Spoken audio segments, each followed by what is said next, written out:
We're going to choose to try to buy Canadian products and forego bourbon and other classic American products. And yeah, we're probably going to keep booing the American anthem. But let me tell Americans, we're not booing you. We're not booing your teams. We're not booing your players. We're booing a policy that is designed to hurt us. The Liberals just sacrificed 1 million jobs to save theirs. We are again watching the Liberals light the country on fire to warm themselves up. Canada is staring down the barrel of a tariff war with the United States, thanks to the Liberals' mismanagement and constant antagonism. And the cost? 1 million Canadian jobs. Now that's 1 million families wondering how they'll put food on the table, 1 million mortgages, 1 million car payments, and businesses that could go under. And what's the Liberals' grand plan to stop all this? Well, they don't seem to have one. Is that we have a higher pain threshold than our partners to the south of us. We can continue to fight. We will have to bring the fight, and it will hurt Americans as well. Not to mention, and it's important to reiterate, that 35 of those states, their primary trading partner is Canada, so it will hurt them. And we hope that logic will prevail. Let me tell you what else the Liberals aren't doing. Working. Remember? They prorogued Parliament. Right when Canadians need their government the most, the Liberals are pulling the plug on democracy so they can focus on backroom deals and palace intrigue, scheming to replace their failed, outgoing disaster of a leader, Justin Trudeau. And it's up to us to bear the pain of it all. Good thing we're gluttons for punishment. And the presumed replacement for Trudeau, Mark Carney, well, he knew long ago they would be antagonizing Trump, campaigning against him instead of the Conservative leader, Pierre Poilievre. That's why months ago, Carney moved the offices of his company, Brookfield, from Canada to the United States, and then did his best to lie about it. Do you think he needs to come clean on the Brookfield move, though? What I would say is, irrespective of this particular instance, anyone who knows anything about business knows that boards actually have a fiduciary responsibility to their shareholders. I wasn't in the room. I don't know what the conversations were. But I know Mr. Carney is a man of very high ethics. At the end of the day, his job as a chairman of a board is to act in the best interests of shareholders. I'm sure he did that. But in terms of the specifics, you've got to ask Mr. Carney. 1 million Canadians are on the chopping block. And the Liberals' priority right now is themselves. They didn't even try to fight for jobs before slamming the brakes on government.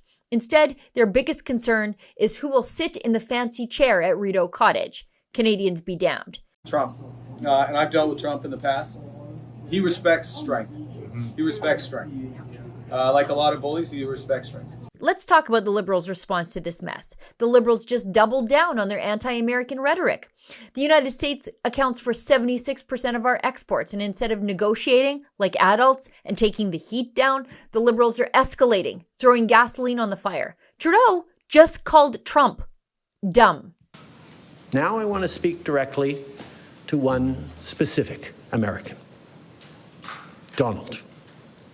In the over 8 years you and I have worked together, we've done big things. We signed a historic deal that has created record jobs and growth in both of our countries. We've done big things together on the world stage, as Canada and the US have done together for decades, for generations. And now we should be working together to ensure even greater prosperity for North Americans in a very uncertain and challenging world. Now, it's not in my habit to agree with the Wall Street Journal, but Donald, they point out that even though you're a very smart guy, this is a very dumb thing to do.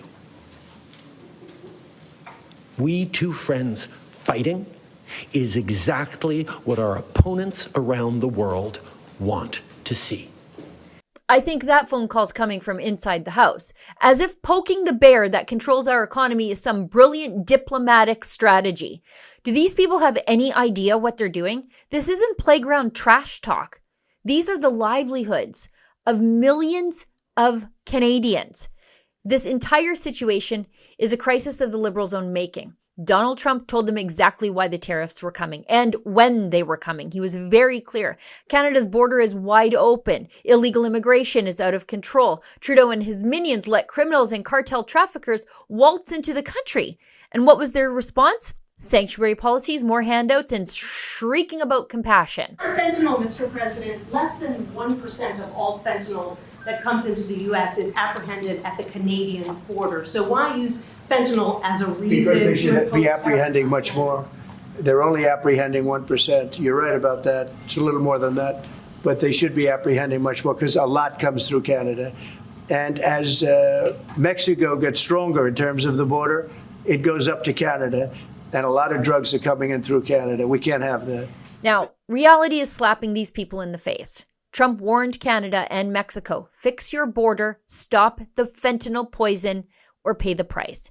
Canada didn't do a damn thing, and now we're staring down an economic disaster. And when faced with 1 million Canadians potentially losing their jobs, the Liberals did what they always do. They bailed on responsibility and looked out for themselves. They prorogued Parliament so they could figure out their own power struggles instead of saving Canadian jobs. And now Trudeau says maybe he won't even leave as fast as we all would like. As we know, the Liberal Party is going to be picking a new leader over the weekend. But when is it going to be your last official day as Prime Minister? That will be up to a conversation between the new leader and myself to figure out how long a transition is needed. It should happen reasonably quickly, but there's a lot of things to do in a transition like this, particularly at this. It's never been more clear. These people don't work for you. They don't care about you. They will throw you under the bus to keep their grip on power. Canadians need leadership, but instead we have a corrupt, self-serving government willing to sacrifice its own people to save its own skin. I hope Canadians are paying attention because the Liberals sure aren't paying attention to us. For Rebel News, I'm Sheila Gunn-Reid. The Trudeau government has been confrontational, antagonistic, insulting, and adversarial to the Trump administration. It's the last thing we need in the middle of a trade war. The two sides cannot work together. We need a reset. We need a new team at the negotiating table. If you agree with me, sign our petition at calltheelection.ca.